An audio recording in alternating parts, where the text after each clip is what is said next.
Hello, and thank you for joining me. This particular Bright Talk, it's one that has deep personal meaning for me. Professionally, I was fortunate. I grew up in a company that had strong organizational culture. In the 16 years I worked there, that culture survived 3 changes in ownership, 3 CEOs, and 5 different VPs in the division where I worked. And during those 16 years, my division doubled in size, and the competitive landscape changed dramatically across our entire industry. At the time, I took the stability and the uniqueness of that workplace culture for granted. I didn't fully appreciate those advantages we had as a result of our core values and the way they unified us as a team. I didn't have the education yet to fully understand how those values and that culture translated into making us an employer of choice and a formidable brand and a developer of talent. But now if I look back 15 years later, I can connect the dots, and I can see why so many of us who worked there together have been very successful in our careers. We were part of something special, and we were inspired and challenged in that environment in a way that brought out the best in each one of us.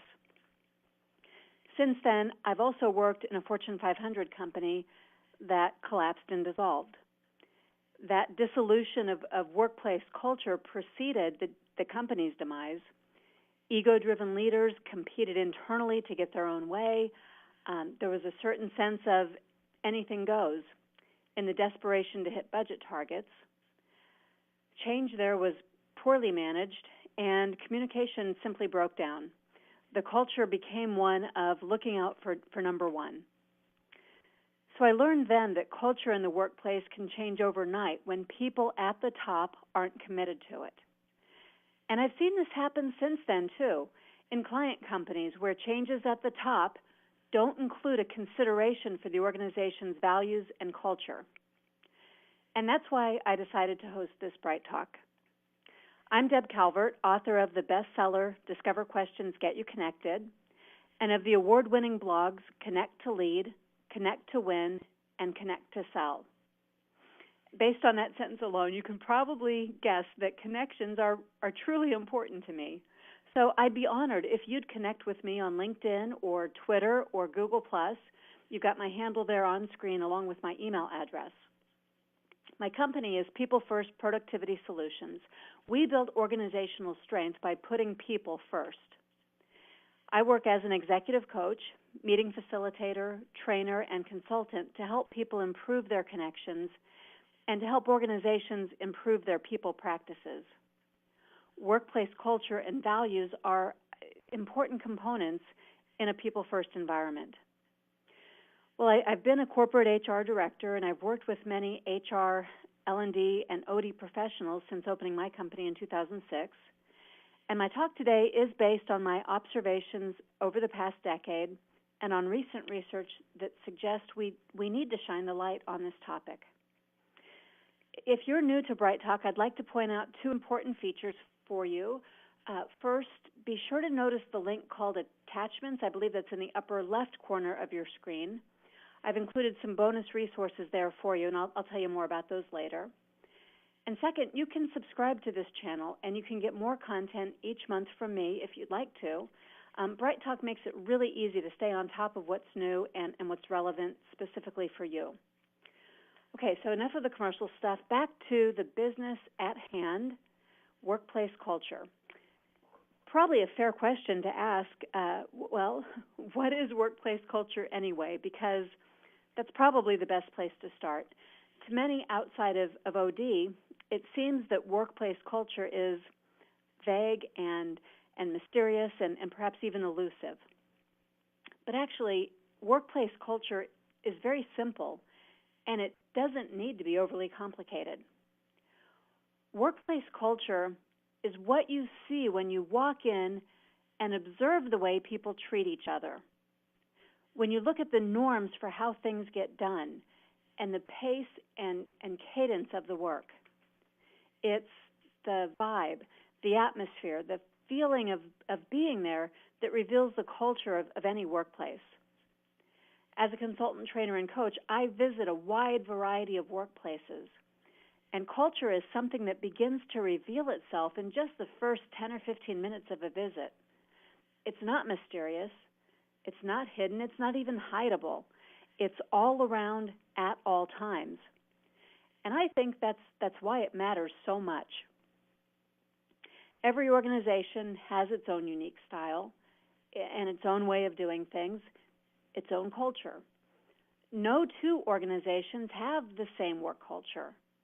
It's the culture of an organization that makes it distinct from other workplaces. At the heart, the foundation of a culture, you'll find beliefs and ideologies, principles and values of that organization or of the work group. The culture of the workplace controls the way employees behave amongst themselves as well as with people outside the organization. The culture decides the way employees interact at their workplace. A healthy culture encourages employees to stay motivated and engaged. And the culture of an organization includes certain practices that guide employees and give them a sense of direction. The organization's culture, it also gives employees common ground. It's the culture itself, founded in the values, that provides guidance for making decisions and determining how to approach work tasks. With all of that, then, the culture of the workplace unites the employees. Employees come into the workplace with different perspectives, with different experiences, attitudes, priorities. So it's this culture, when they come together, that gives them a sense of unity. On top of all that, the work culture does promote healthy relationships with clear and common understanding about how things are to be done.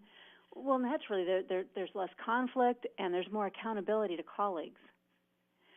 Feeling unified, being able to work in one accord, that creates a sense of belonging. And this, as you know, has an impact, a profound impact on employee commitment and engagement, which in turn positively impacts results.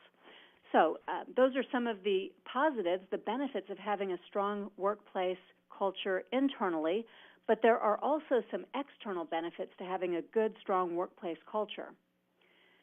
Included in those external benefits, well, the brand of the organization. A work culture goes a long way in creating the brand, the image of the organization. The work culture gives the identity to the organization, and then the organization becomes known by that identity that forms from its culture.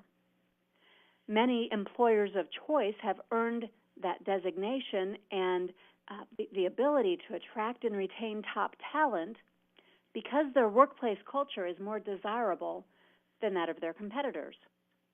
And furthermore, it's the culture of the organization that extracts the very best out of every team member.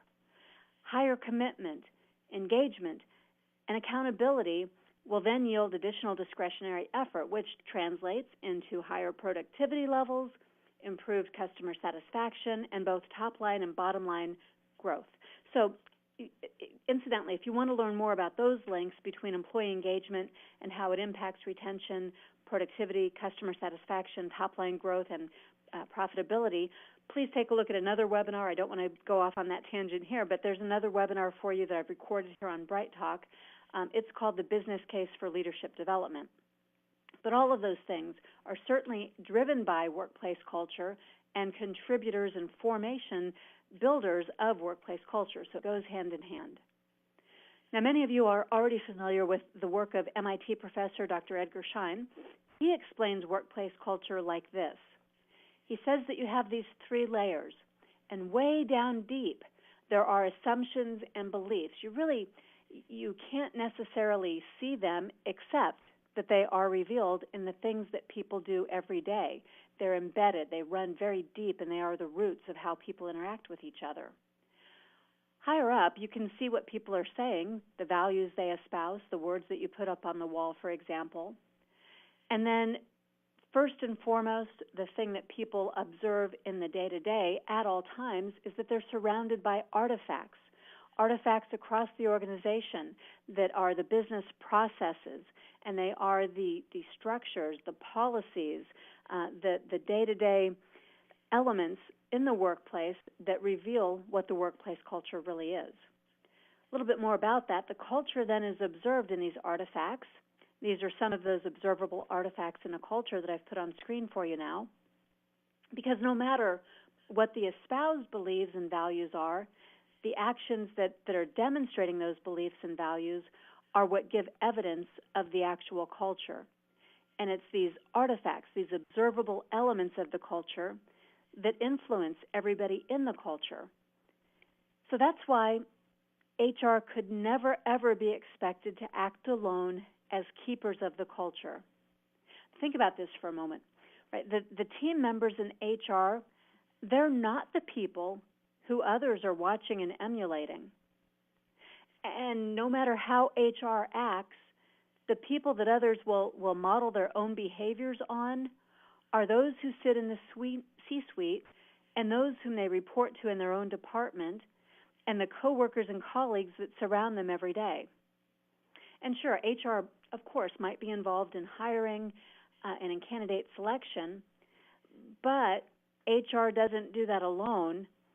Candidate selection is seldom determined by HR alone, so it's impossible for HR alone to screen candidates based on culture or values fit. And HR, unfortunately, isn't the one that's going to be front and center. HR is the part of the organization that's furthest removed from the company's mission. And that even applies to companies whose mission statements include a center on employees.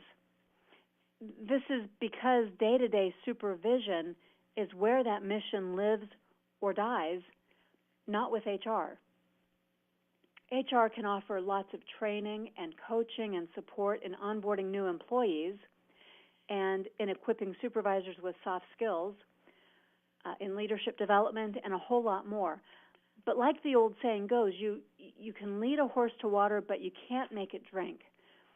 HR can promote the culture, but frontline managers and senior executives can completely undercut all that training if they don't reinforce the training or don't consistently demonstrate in their own actions what it is that HR is teaching. Culture starts with and stays strong when leaders make certain choices. Let me give you a few examples of that. Okay, so top-down decisions and messages force choices like these. You would compare the column on the left to the column on the right, row by row. It would be a choice like this, for example. Are we as a company really focused on short-term results, do whatever it takes today to make the profitability that we've said we need to make, the expense cuts we need to make, the revenue production we need? Are those short-term results the priority, or is it the long-term welfare of our customers, our employees, and our company that we are truly focused on? And it would be decisions like this. Are we about individual success, or do we prize a team environment and we measure the success of individuals by the success of the team? Do we focus on siloed departments or an integrated collaborative approach to business? Do we have a family environment here, or do we have a corporate environment where things are hierarchical and perhaps bureaucratic and there's a process for everything that we do? These are the types of choices, and it has less to do with what's being said and much more to do with what's actually being done. What's being done includes what budget is allocated to something, and where's the measurement, and what is it that we're actually celebrating. And HR doesn't get to make those determinations. HR, therefore, cannot be held, it's unreasonable to hold HR accountable for corporate culture. Since culture is top-down, it's not uncommon to see culture change when a founder or a strong CEO steps down. Maybe you've seen this happen. Maybe you've seen that the founder's impact is profound. And as long as the founder is in place, there is a culture, and everybody knows exactly what that culture is all about. And they can point to that founder, and they can say, that's what it looks like. That's what we do here. So because of that, the core group around the founder, the executive team around the founder, they do share that vision. They do extend that culture. They emulate the founder. They codify what it is that's going to be happening in practice, and that lasts for a generation or two. But eventually outsiders come in. The company perhaps is growing, and you need that outside support, that additional expertise. But as that happens, the culture diminishes and perhaps even dissolves. Mergers and acquisitions can impact a culture in much the same way. And company growth, as positive as that may be, will have an influence on the culture, which needs to be managed. Great companies often lose their culture as they expand. And it happens because they are failing to protect the very thing that got them to a point where they could grow and thrive. They undervalue and therefore they neglect their own culture, the lifeblood of the company. And it may or it may not be deadly to an organization, but it is painful. It's painful to experience a culture collapse and to witness the casualties. People, values, customers, suppliers, even competitive differentiation that gets lost when a culture is accidentally abandoned. So if you're in an organization where the culture rests with one or just a few core group members, you'll need to plan ahead. And this is a place where HR can help to spotlight this and to help in the planning strategically for how you will either preserve or evolve your culture. Unmanaged culture change can be very harmful. That's what you want to avoid. Incoming executives will stumble and perhaps fail if they're not in tune with the culture. So don't let them be set up to fail in that way. Okay, so to embed and transmit a desired culture, there are certain things that leaders, not just HR leaders, not just HR employees, but all leaders across the organization need to do. I would like to illustrate this by telling you a story about one organization that has a relatively new CEO. And he is the first CEO who's not a member of the founding family. He was hired for his experience and his abilities to take the company to the next level as a global supplier. And for that reason, he is absolutely the right choice to be able to accomplish that goal. Now, this CEO, when prompted, he can recite the company values.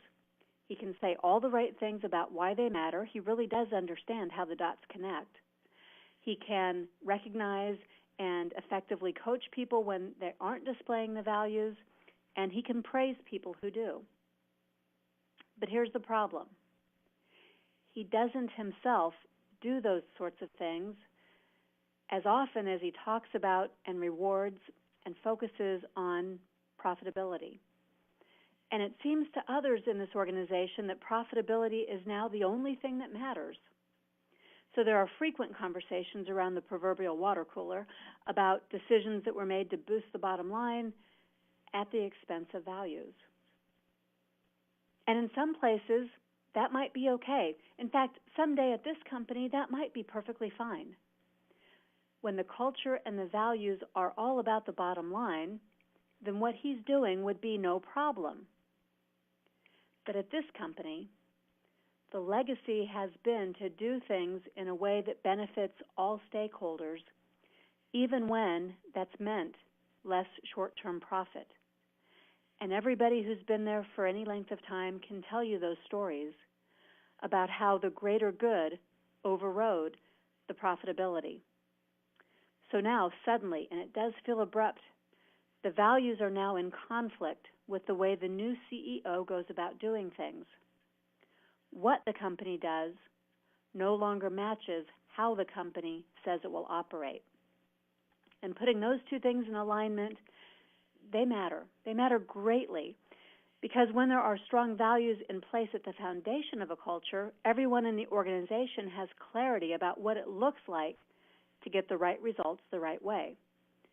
So let me give you this little graphic, this box model to help illustrate for you what this might mean, what you could look at. There are results, of course, in any organization. There's a strat plan, there are measurements, there are things that we would call results in any job at any level. And those results are what we tend to focus on. Getting results matters in every job. Well, if we turn people loose and there is no workplace culture, or that workplace culture is confusing, then people might go out and get results by doing whatever it takes to get them. Right, wrong, good, bad. There could be mistakes made in the way that they go about getting those results. So we need a balance, and the culture is often the balancing factor, but it needs to be declared, it needs to be clear and obvious and solid enough to give this direction about the right way to get those results. The right way will be different in every organization, but it does need to be defined. Let me just use an example of a sales operation because that's such an easy one we can all relate to. Obviously, the right results are meeting the sales targets. Every single salesperson has goals or quotas that they're expected to meet. And if there are no parameters about the right way to reach those results, then you might see some things happening. Maybe you'd see, for example, what's happening right now at Wells Fargo, where the right results happened. The people who were selling opened lots of new accounts. That's the result they were measured by. But they did it in the wrong way. Over 5,300 of them did it the wrong way by opening accounts that were bogus. They were getting the results, but they weren't doing them in a way that truly served the business well. So you have four things that could happen. You can be getting the right results, and you can be getting them the wrong way, as in our definition here. You can be getting results and getting them the right way. That would be what we'd all strive for. That's in the upper right-hand corner there. The right results, the right way, gives you the greatest opportunity to succeed for the long term and to be that employer of choice and to have that solid culture where everybody can thrive and where people feel more engaged because they have such clarity about what's expected and how it's expected. Now, if I have a choice going into an organization where the results aren't quite happening over on our left-hand side here, we're getting the wrong results, if the people there are going about doing things the wrong way, they've got the wrong results and they're going about doing things the wrong way, well, that means we have a lot that we have to work on and think about for changing. But I know that if they're getting the wrong results, but they are doing things the right way, whatever that might be as defined by their own organization, there's a better chance that they have success just over the horizon. It's coming. It's in their sights. They're going to get there. The right way, in my opinion, and based on what I've observed, the right way trumps the right results every time because the right way will get you those results and get them to you in a way that is sustainable for the long term. When you think about results, don't put them in a box of their own. Bundle them up together with the way that you'd like to get things done, and let that be a part of your culture, informed by the culture and a driver of the culture too, at every level from every leader, because it's true that HR simply can't do this alone. In that same company I mentioned just a moment ago, there's an unreasonable expectation. It's coming from the CEO and the executive team. And their expectation, I've heard them say it over and over again, the expectation is for HR to act as the stewards of the culture. Now, by the way, HR in that particular company has a brand new CHRO, and all but one director on the HR team is new to the role in the past 3 years. So problem number one here is that the new people who have never seen the desired culture in operation can't possibly champion it and build it or rebuild it or be stewards of it. But even if that weren't the case, it's unrealistic to delegate this job to any one department. Company culture is everyone's responsibility. It lives and breathes in response to, and as a result of, the decisions and the choices made every single day at the very top. Asking HR to do this is akin to asking them to become the lone voice in the wilderness. At a time when HR is already struggling to earn their seat at the table, foisting this impossible task on them is unfair. Putting HR employees in the role of culture stewards or values police is no different than asking them to roll boulders up the mountain. What's coming back down from the top will push them to the bottom every single time. I've seen it happen over and over again. So let's take a look at not only culture, but values.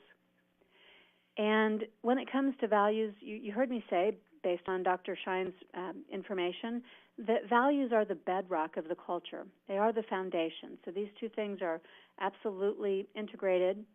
That culture has a foundation in the company's values.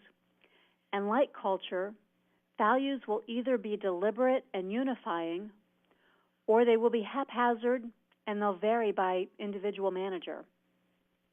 Strong organizations craft values that unify teams and set the course for how to get things done.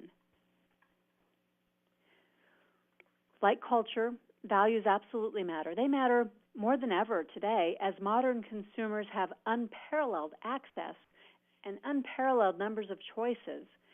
And values also matter as things like social responsibility attract millennials to companies they respect. So being very thoughtful about your values and understanding that they, in fact, drive the business. They aren't nice to have words on the wall. They're imperatives that bring people into your company as employees and as consumers and customers. They are critical to be able to have and articulate and align with your actual behaviors.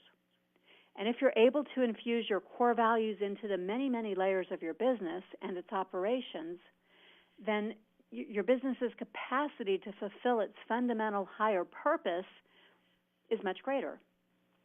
Leaders and frontline employees alike find that doing business based on business-aligned core values can give them the conviction and the courage needed to show their brand's value and uniqueness to their customers. Values can drive hiring decisions. Values can build individuals and teams and can make the company stronger in every conceivable way. So selecting specific core values and monitoring how closely those values are being adhered to can literally influence the future of any company.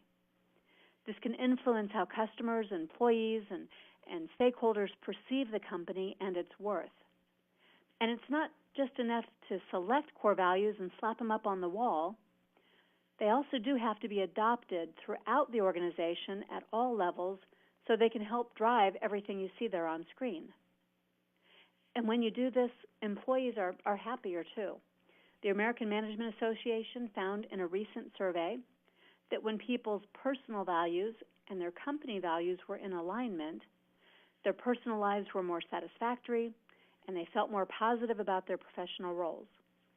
So generally, it's best if the organization is very clear about its values so that it attracts people who have values that are going to be in sync with the organization's values. Now, company values, they're there no matter what. They're either deliberate or they're accidental. They are there either way. And the only difference then is who controls what they are and how they're expressed. Values, can't say it enough times, values are the foundation of the culture. Those artifacts that serve as evidence of the culture stem directly from the values. For example, if you were at a workplace and you noticed walking paths and loaner bicycles and a company benefits package that included a gym membership, these would all be artifacts that prove a company's commitment to employee health and well-being. And if you observed a workplace with strong safety programs, training programs, metrics about accident prevention, policies that prevented unsafe hazards, you'd be seeing the evidence of a corporate value system that protects the company's most valuable assets, its people. Values in action are, of course, more beneficial to an organization and culture than values on the wall. But HR can't drive values in action. HR isn't there when the accident prevention policies are being enforced by frontline supervisors or not being enforced as the case may be. HR can't be everywhere to ensure that people are encouraged to take a walk or on their break to ride that bike, or even to make sure that the break actually gets taken. HR can help design and can provide training and support for values, but this is something that requires an all-in focus if the values are to be taken seriously enough that the right kinds of artifacts will be developed and will take root. What I'm putting on screen for you now, these are the four most common areas of company values. And you can see some examples of these where the focus and the artifacts in some large and well-known companies with well-defined corporate values have deliberately worked to embed the values that they profess. When we think about core values relating to people, for instance, Marriott says, see the good in people and try to develop those qualities. And that's evidenced in their training programs and in the ways that people are so often promoted through many, many ranks of that organization. When it comes to customers and values based on customers, LL Bean provides a great ideal in their stated value to sell good merchandise at a reasonable price, to treat customers like you would your friends, and the business will then take care of itself. And LL Bean has had that value and celebrated that value for many years, and in their recognitions and awards, this is what they focus on, to underscore, to reinforce that particular value. When it comes to product, well, we all know the story of the Post-it note and 3M, where they took a very poor quality adhesive product and turned it into a staple in every office and school that you walk into. And that attitude is based in their product-based value, where they say, the 11th commandment, thou shalt not kill a new product idea. They also say, many great product ideas come from stumbling, but you can only stumble if you're moving. And when it comes to business processes, McKinsey & Company says every member of the firm has a responsibility to question firm decisions that he or she disagrees with. And that approach to business helps them to avoid groupthink and prevents them from making hasty decisions that could be costly. So you can see how those values are playing out in each of these examples, these companies and their approach to business.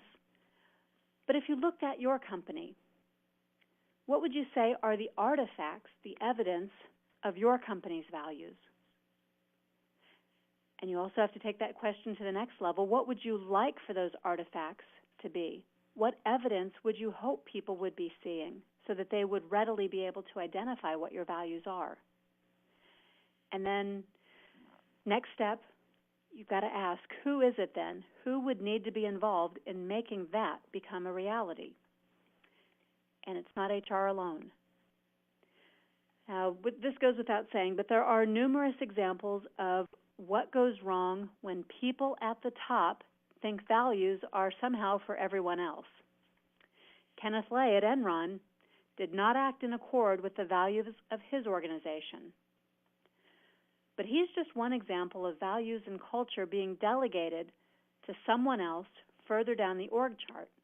And while you can see Enron's mission statement, and you certainly know the story of the debacle that happened here, I suspect that we're seeing something in live time happening right now with that breakdown at Wells Fargo. Imagine firing over 5,000 employees for setting up ghost accounts and charging customers fees for those bogus accounts. Somewhere there was a values breakdown. Where was it? Somewhere from the top to the bottom, and I'm certain, reasonably certain, that no HR team could ever have prevented what happened by policing their values or by being stewards of that culture. The CEO of Wells Fargo, John Stumpf, he's featured on their website. He's quoted there saying, "Everything we do is built on trust. It doesn't happen with one transaction, in one day on the job, or in one quarter. It's earned relationship by relationship." And the 5 company values explained in detail at Wells Fargo in a 21-page brochure you can download from their website. Their 5 values are people as a competitive advantage, ethics, number 3, what's right for customers, 4, diversity and inclusion, And 5, leadership.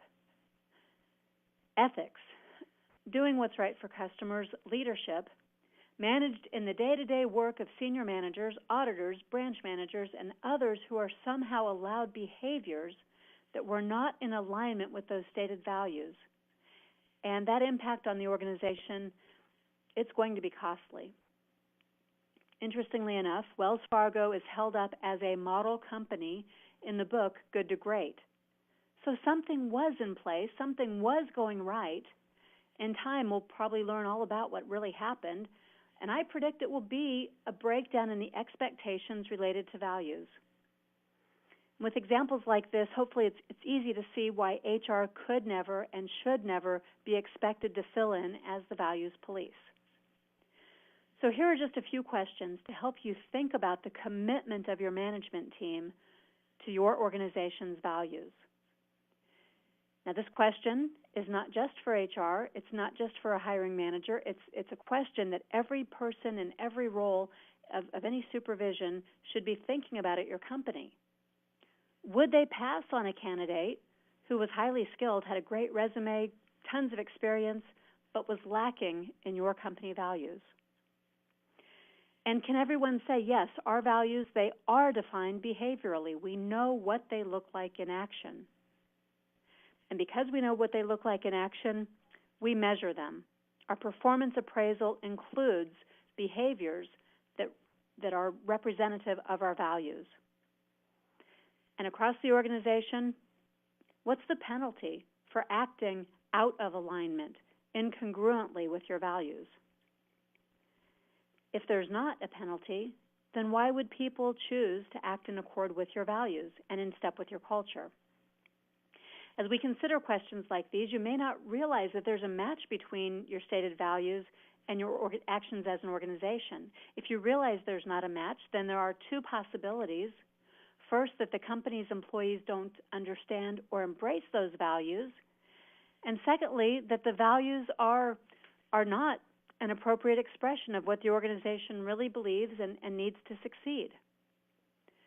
So first off, let's just remember what core values are. They should be honest and authentic statements of what's essential to the organization's success. If superb customer service is essential, then that should be a core value. If behaving ethically at all times is essential, make it a core value. If making a profit is essential, well, then that's a core value. Those core values, they shouldn't feel trivial or incomplete. Respect, teamwork, collaboration, maybe those are part of your organization's core values, but those are insufficient all by themselves.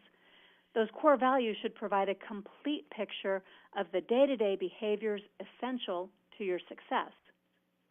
Don't make those values an empty promise that merely sounds good. Artificial values are pointless. And if there's a mismatch, go back to the drawing board with the executive team and start by defining what it is that the organization needs in order to be successful. Okay, now we've talked quite a bit already about what HR cannot do. Let's shift gears and talk about what HR can and should do to support organizational culture and values. But let's be clear about one thing. HR can't do it alone, but HR certainly can help. In fact, companies are more successful when HR does help. There's a Burson study with HR leaders and HR business partners from companies like IBM, Cisco, Lockheed Martin, Rogers Communications. These are companies that are no strangers to major cultural shifts and M&As. And one thing always stands out, and that is that in every one of those cases, HR plays a role as the advisor, as the coach. They help business leadership, and they help them with high impact to tactically and strategically to think through the culture, to think through the values, to put the right actions behind those values and that culture.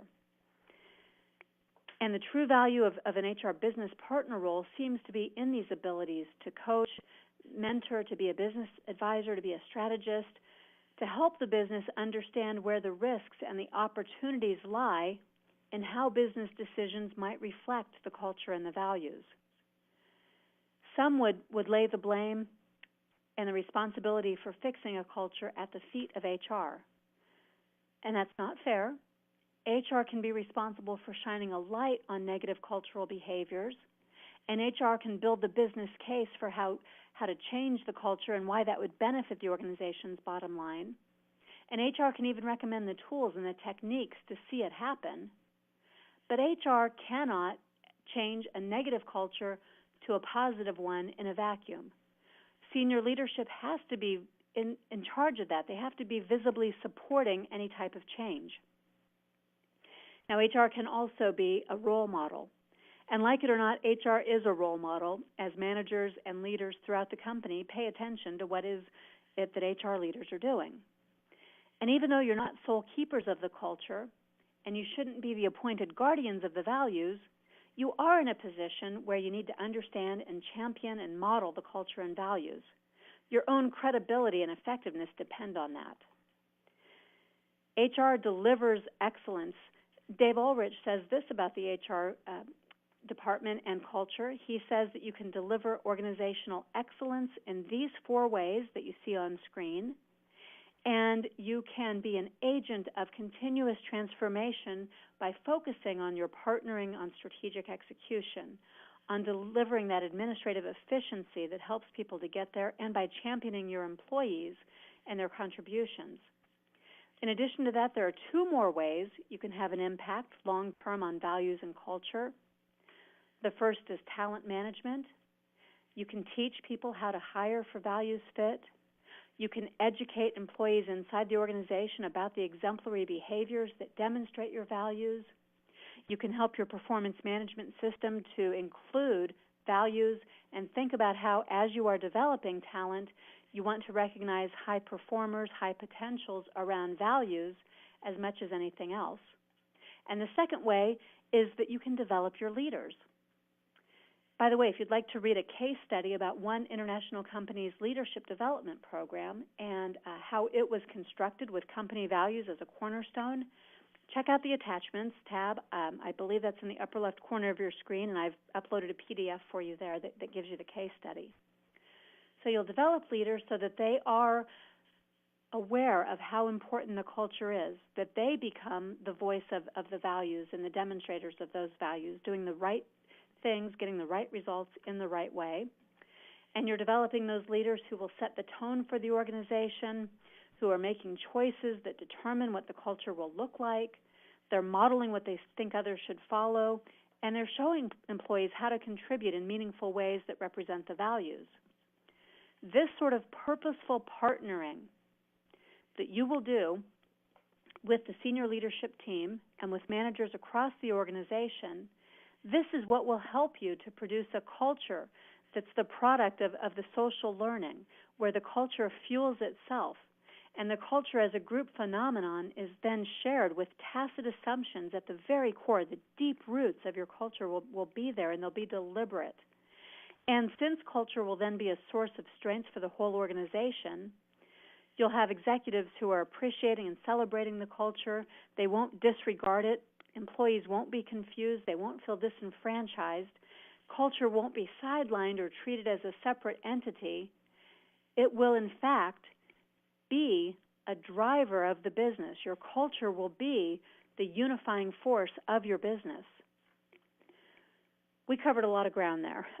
In summary, I hope I've given you some food for thought if you're trying to be a culture keeper, a values cop, or any other role that treats these living, breathing entities like some sort of HR policy.